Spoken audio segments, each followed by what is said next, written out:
Welcome to the Buddha's Boys YouTube channel. It's your boy Eustufius. In today's game we're going to look at a replay between the Japanese and the Mayans that I recently played. So in this matchup I actually never beaten the Mayans in a ranked game. I have 2 losses prior to this game, and we'll see how this game goes. So I'm playing the Japanese, taking a break from the Vietnamese, and trying out some new things with this civ. So back in the day, before I started making videos, I did attempt a drush into a man at arms with a couple of civs, primarily the Lithuanians and the Aztecs, and in all of the games that I can remember, I failed miserably. It was quite an experience. Definitely did not go as planned, but I decided to maybe try with the Japanese, probably one of the best civs to try man-at-arms rush, and I've been practicing it for some time, for a couple of weeks against the AI. I have a certain strategy in mind, nothing too crazy, nothing that you haven't seen before, but just something. So I decided to try a drush into a man-at-arms, and we'll see how that goes. So I do the usual build order where the usual things that you do in Dark Age. You find all of your resources and then send the scout to find the enemy. Quite important if you're doing a drush, you really need to know. It's a time-dependent strategy, so you need to know where your opponent is, so you don't send your militia somewhere out in the open not knowing where the enemy is.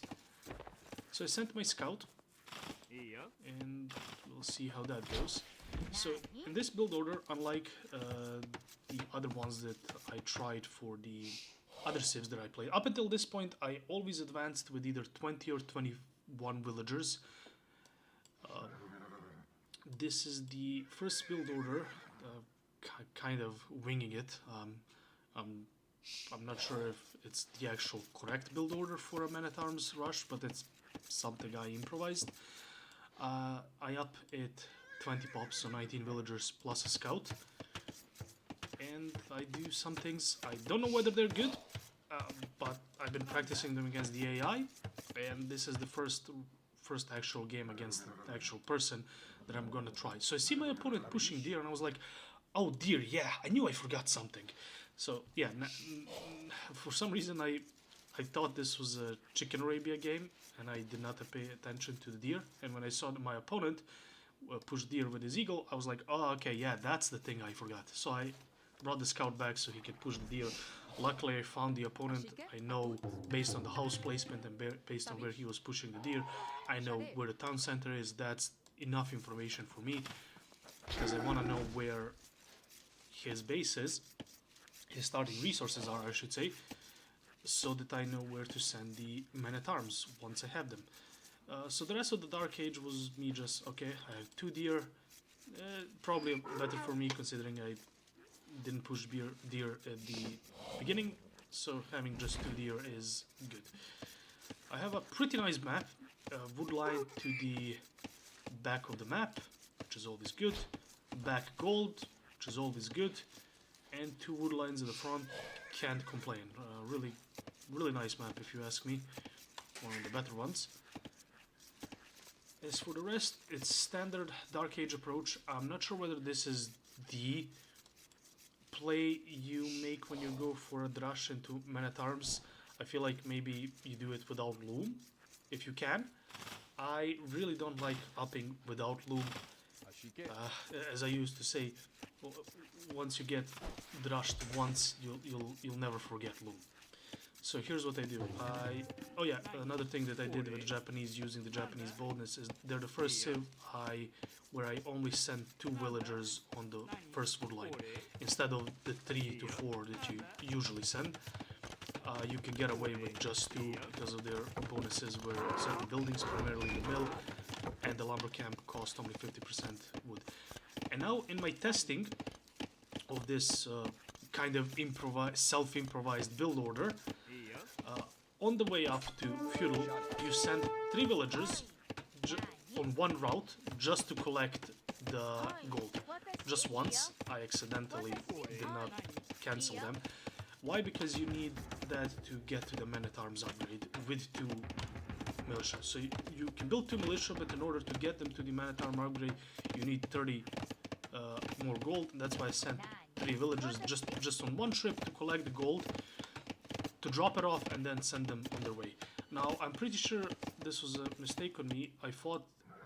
Well, not pretty sure. I am sure that this was a mistake on me. I fought with my scout against his eagle in Dark Age when the eagle is stronger instead of waiting till Feudal Age. So that was a mistake, because in Dark Age your scout has, I believe, only 2 attack, and when he gets to Feudal he gets 5. So you should wait until Feudal to fight. And another mistake, this villager that I sent to build the barracks, I started building barracks while his eagle was still near, so he saw the barracks being constructed. I'm pretty sure this means that he saw the barracks being constructed. Either way, I still decided to... He definitely sees it now. So I sent my scout to scout and see where his resources are, so I can attack. 2 men-at-arms, I needed that gold. The rest of the base is just pretty much the same.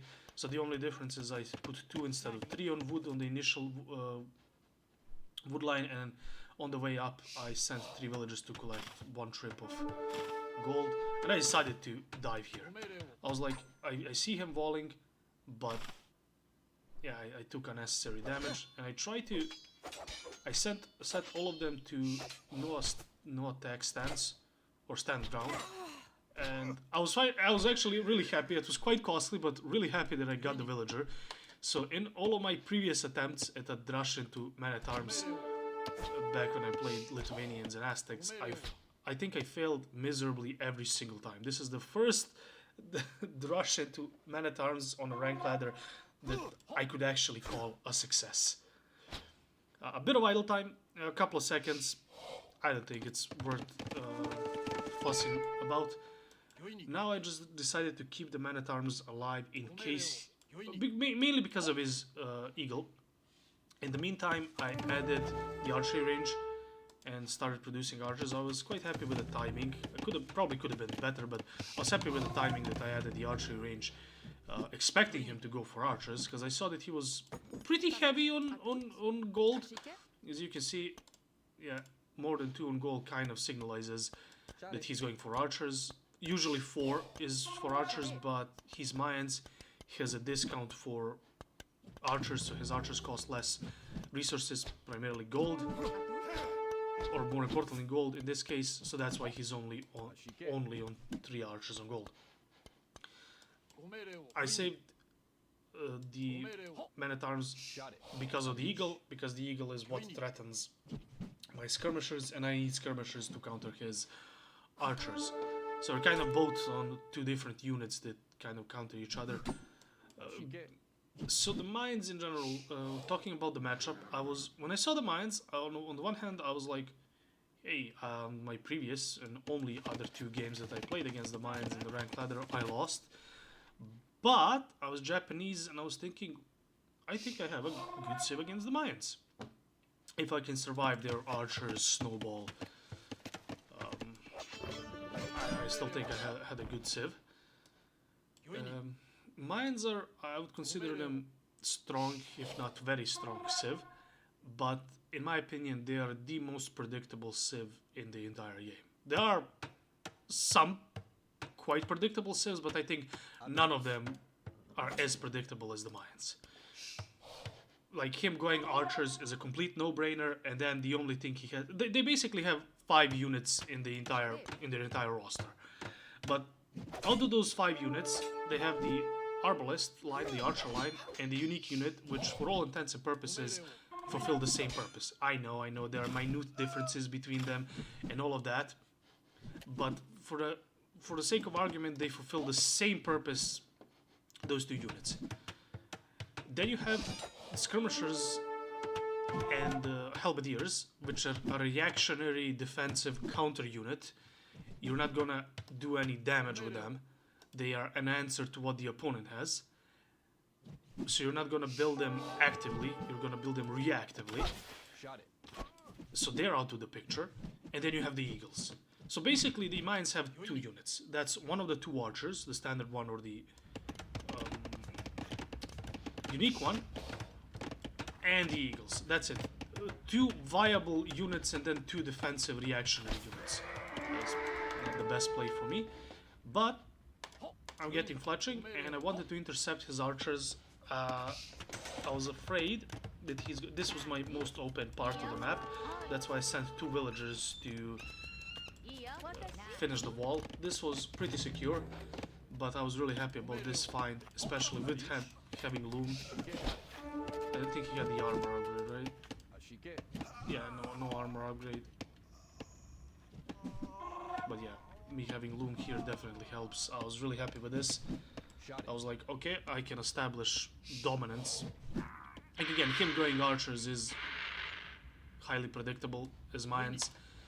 But I was able to do some decent damage in Feudal Age, or at least what I would consider decent damage. I killed one Vil, forced a bit of idle time here and here on the gold, and then looped behind, you know, and then killed a couple archers here, which isn't really an eco bonus, but okay, I didn't even notice how close this was. But yeah, again, harassing the gold. I have a res advantage, pretty nice res advantage at this stage of the game. My entire plan with this strategy, I kind of went on a tangent, but going back to the mines, yeah, they're strong civ, very strong civ in my opinion, but the most predictable civ in the game. So I was like, I know what I have to do. I know he's gonna go, almost certainly he's gonna go archers. I just need skirms. I have fully upgraded skirms. Nothing special, but fully upgraded. Should be good enough. And then he's going to switch into eagles. And, well, what defeats eagles? Champions. And I have great champions that hit 33% faster. And obviously champions have a bonus against eagles. So, great news for me. So I was like, if I go skirms and champions, that's it. I kind of won the game on an even footing. I was very happy to force him off of gold and to see the tower, knowing that if he goes for the tower, he won't be able to build a secondary TC immediately. And then I sent skirmishers around the map. I sent one here just to be annoying, nothing else. And I sent one to go to do the same thing on this wood line, but then I saw him go for gold. So I was like, okay, I pushed him off of this gold. I'm gonna push him off of this gold, and he probably doesn't, yeah, he doesn't have any gold. Well, he was forced to go for a tower here, which is fair enough. And I went for a stable. I'm not 100% sure why, but my whole game plan with this men-at-arms, drush into men-at-arms was to go for cavalry archers. Because if I go men-at-arms, he's gonna go for archers to clear the men-at-arms, and plus he's mine, so he's gonna go for archers anyway. And then if I switch into cavalry archers mid-game, my cavalry archers have 2 bonus damage versus archer units, which then in theory should counter his archers. So that was my whole game plan. But then on the way up to castle, I switched into knights. I'm pretty sure, don't quote me on this one, but I felt like I've done some good damage in Feudal Age, or decent damage in Feudal Age, where I could afford going knights. I guess knights were more of a comfort pick for me than an actual best decision, and this was, fair play to him. He cleans up my skirmishers on this side as I was not paying attention. I wasn't too salty about it because at the end of the day it's skirmishers. I'm not sure why I didn't destroy it here, so not the best trade. But I felt like I did decent damage in Feudal Age to the point where I can like go for a more comfort pick with knights. Do I think they were the best choice? Probably not. but I picked them. I felt like I can just use them to further my advantage within the game. Well, let's see if it pans out. For now, both of us have a bit of idle time. Nothing too fancy. I added a second stable. Now, obviously, knights for Japanese are not really known for their knights. They missed the last armor upgrade. Other than that, yeah, they're fine. They're serviceable in this mid game. So I just decided knights would probably be better to gain map control. Sadly, I didn't use that map control to get the relics, but yeah.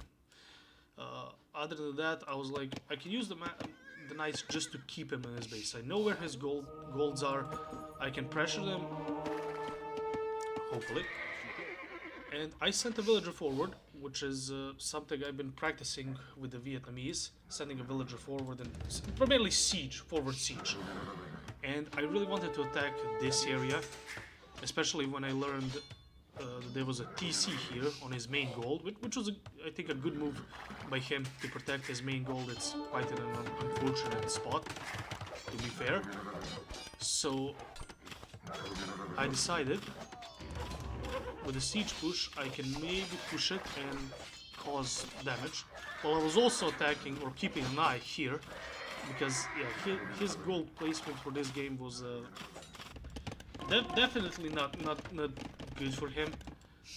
But yeah, such is the life of a ranked game. I started producing rams here that I eventually wanted to send to the TC and the watchtower, and maybe even into his base. But for now, I just decided I'm gonna boom. Yeah, let's not talk about these villagers. Let's pretend that did not happen.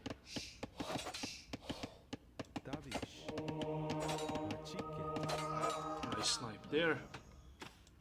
And I will start or restart producing the rams here. I really wanted to push him off of his area, because this one, I was keeping an eye earlier with the scout and now with the watchtowers, so I'll be able to see if he goes for this. But this is kind of like, it's his main goal is the tower, the town center. It's my primary area of attack. At home, mostly booming and just creating knights just to be on something. I don't plan on sticking with knights for the entire game, especially not into Imperial, as I lack the final armor upgrade, which is very important against archer units. And he's gonna go archers. I was expecting a pike transition, but we'll see. So could have maybe added scorpions if I was expecting that, but I decided, like, I have the map control, still not taking relics, but might as well just build outposts with these villagers, just to keep him contained in his base and see where the game takes us. Nice counter-attack by him. Not the best reaction for me. This was the most vulnerable side of my map, but I put double walls, like houses behind palisades, because I was expecting he might come here, which ended up being the case. And I decided I want to clean up those crossbows. They are quite annoying. I definitely don't want them around my woodlines sniping my villagers. So I wanted to get them and destroy them, or kill them while I was booming. I expected I was economically in front of him, but by no means that I had like an opinion that this game was over. I'm still just producing knights, I kind of invested into them, at least a bit, finally getting some upgrades. Searching for those crossbowmen, as I really want to get rid of them. I don't want him to start some kind of a counterattack. Finally getting a monastery, about time. I don't think... have I seen this on time? Yeah. seems like the mistake I made. I did not. I think I saw only a glimpse of the last like 2 or 3 villagers when I was playing, and I kind of overreacted and sent them all of my knights there in loose formation, and then he attacked me here. So I was like, what I thought he was doing was a castle drop, and I decided I didn't know how many villagers there were. I thought like there were 10 plus villagers. It turns so I overreacted and sent all of the knights there, which turned out not to be the case. And then he attacked me with crossbows, so I started panicking there. And then I decided, you know what, it's now time. If those were the villagers that he was sending for a forward castle, they're dead, so I don't have to worry about that. Plus, I have enough stone for my own castle. It's time. It's time. Like doing a siege push, a ram push, as if I were the AI. And I wanted to destroy the town center to get him off his gold. And then I see the castle. I was like, ah, okay. So it wasn't a forward castle, but I guess he built it in the meantime. The crossbows were coming home just then, and I really wanted to just destroy the castle. Let's see if I was able to. Great attack ground from him. Really weakened my rams. But I decided, okay, I still probably have, I'm still building one more ram. This, hopefully is enough. They're quite damaged. And I did not kill the crossbowman, plus the fact is that fighting is what it is in this game.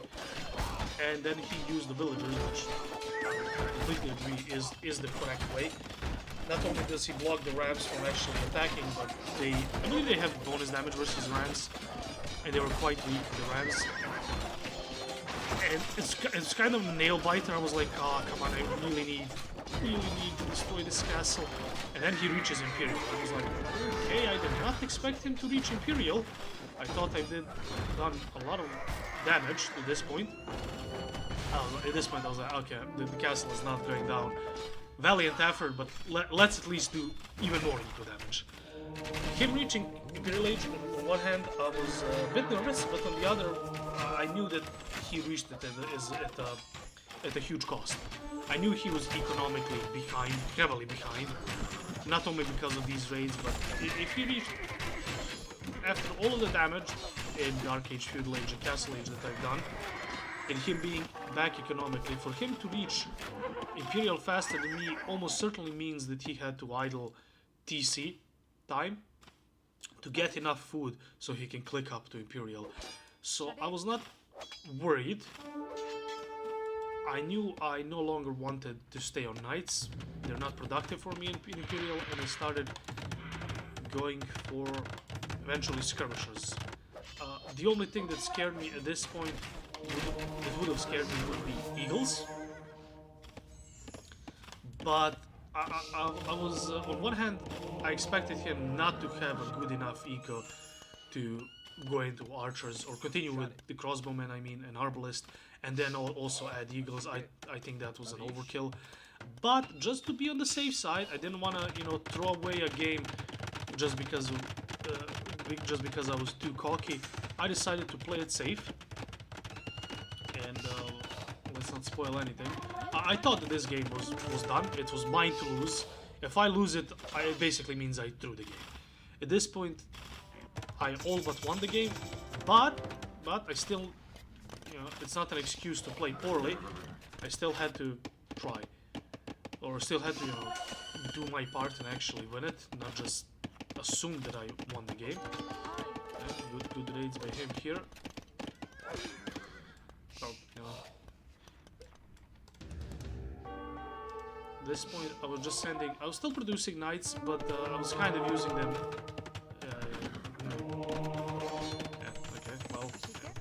Obviously I wasn't paying attention, but I was using the knights just for a bit of raids, just for some additional pressure, while I was slowly massing up skirmishers and expanding, obviously getting down the castles on hills to protect my more vulnerable sides of the eco, And then I decided, you know what, there's only one way I can lose this game as far as I can see, and that's me going full skirms, expecting him to go Arbalest, and then him surprising me with a bunch of eagles. That was pretty much the only way I could lose the game. So I decided, well, if he, by some chance, some miracle, goes for eagles, I'm just gonna surprise him with the champions that are gonna crush the eagles, and it would be over. He's not gonna have an answer to both the skirms and the champions. I mean, he would need to go like for a double goal composition. Arbalest to kill the champions and eagles to kill the skirms, which is not feasible at this stage of the game with how the game has progressed. So on top of going for skirmishers, I started building barracks and going for all the champion upgrades. And I guess hopefully not gonna spoil too much. But yeah, I'm building outposts just to keep, or trying to, just to keep a bit of vision on the map. I assume this game is mine for the taking, and I just wanna see it done. I wanna close out the game and move on, building as much barracks as I can. I had a bit of a wood issue throughout this game. In the latter stages of the game, I did not prioritize wood when I needed to put down a bunch of archery ranges and barracks. But him kind of wasteful with my troops at this stage. But you know, if you're gonna be wasteful with the troops, you might as well be at this stage of the game, getting all the usual upgrades for both the archers and the champion. And I would say we can probably speed up the game, getting stable here just for some side raids, more to be annoying than anything else. But I'm just preparing, you know, one army just to go and deal with him. I'm at max villagers, no need to produce villagers any longer. Castles would only be used as defensive tools, so I tried to get, I think I got 3 relics, I believe. Yeah, 3 relics. Probably should have been more considering perverted the archery. Probably should have been more considering the amount of map control I had throughout the mid game. Got that as well. And I'm just preparing for one big push. I think we can speed this up. And I was still hesitant whether he would have the eco for eagles, considering all the damage that has been dealt. But just to be on the safe side, I had my champions ready. Those are gonna clean up the eagles easily. Maybe not El Dorado eagles, but yeah, I didn't think he had enough eco to go for a reasonable eagle number, let alone for El Dorado eagles.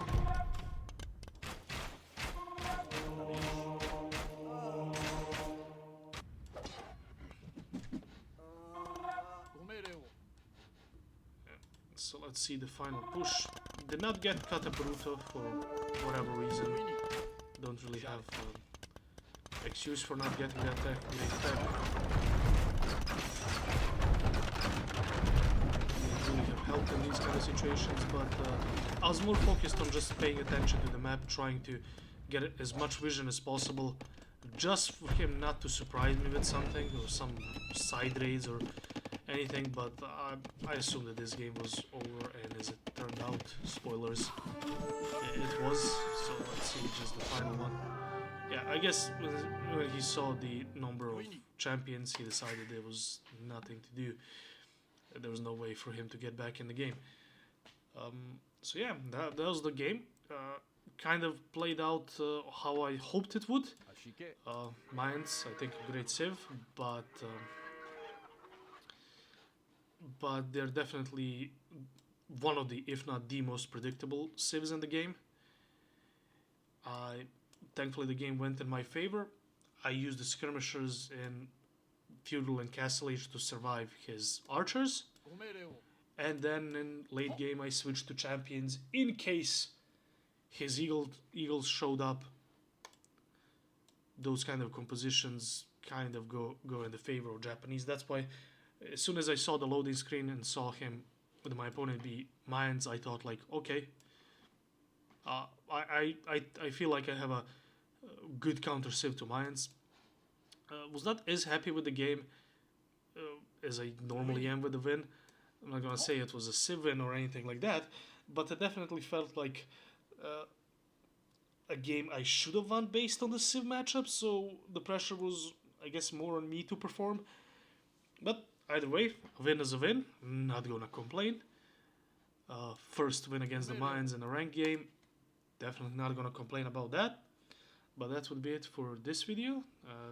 Thank you. Leave a comment if you have any questions or suggestions or any mistakes that I made throughout the game that I have not pointed out or noticed while playing.